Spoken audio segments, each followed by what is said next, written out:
जिस चीज़ की डिमांड बहुत हाई लेवल पर होती है ना, इक़्तिदार वाले लोग उस चीज़ को मुहैया कराना शुरू कर देते हैं। अगर आपके पास इतना इक़्तिदार नहीं है कि आप गर्ल्स और बॉयज़ के अलग एजुकेशन सिस्टम को एस्टैब्लिश कर सकें, तो कम से कम इतना तो कीजिए कि इस चीज़ की डिमांड कीजिए कि यूनिसेक्स स्कूल ऑर्गेनाइज होने चाहिए। हमारा ज़मीर इतना मर चुका, चलिए माना कि हमने अपने ज़मीर पर इन्ना लिल्लाह पढ़ दी, लेकिन हमारे बच्चों की फ़िज़िकल मेंटल हेल्थ के लिए, उनकी परफॉर्मेंस के लिए, वक्त के लीडर्स को तैयार करने के लिए ये ज़रूरी है कि अलग अलग तालीमी इदारे हों। और अगर हम कुछ भी नहीं कर सकते तो इसकी डिमांड तो कर सकते हैं।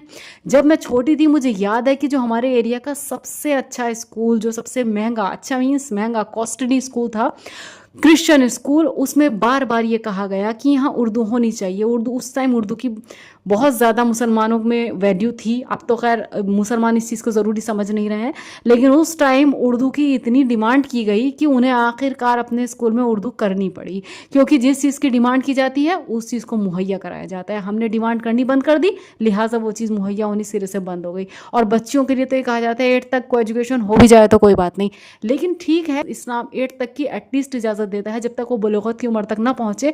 लेकिन हालात जो हैं वो कहते हैं कि प्राइमरी स्कूल भी अलग हों, क्योंकि वो कोई ऐसा गुनाह बच नहीं रहा जो छोटी बच्चियां जिससे महफूज हों। कोई ऐसा अपराध नहीं है जो लोग बड़ी लड़कियों के साथ पहले हुआ करता था, वो सब कुछ अब छोटी लड़कियों के भी उस चीज़ का निशाना बन रही हैं। लिहाजा ये ज़रूरी है कि अलग अलग स्कूल की डिमांड की जाए। तो मेरी रिक्वेस्ट उन पेरेंट्स से है जो अपने बच्चों और बच्चियों का एडमिशन कराने वाले हैं कि अलग अलग स्कूलों की डिमांड की जाए। Unisex school should be in demand.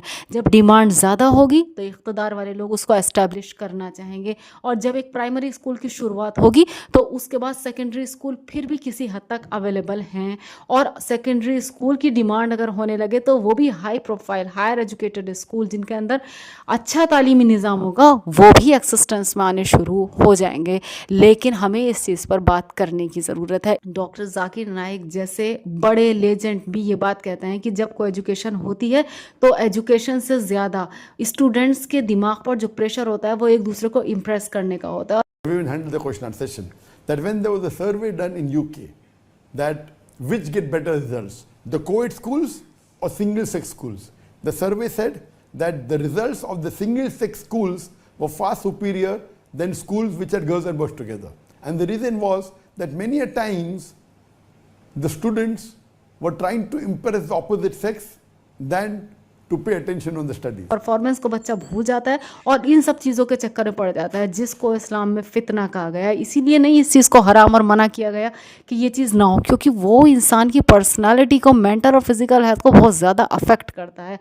तो मेरी ये डिमांड है उन पेरेंट्स से जो अपने बच्चों के स्कूल में एडमिशन कराने जा रहे हैं, या जो किसी इक़्तिदार वाले से ताल्लुक़ रखते हैं, या जो किसी इदारे के प्रिंसिपल और मैनेजर से ताल्लुक़ रखते हैं, कि सेपरेट और यूनिसेक्स स्कूल की डिमांड कीजिए। बराए मेहरबानी डिमांड कीजिए। ये आपके बच्चों को टैलेंटेड बनाने के लिए और उनकी परफॉर्मेंस को निखारने के लिए बहुत ज़्यादा ज़रूरी है। जज़ाकल्लाह खैर।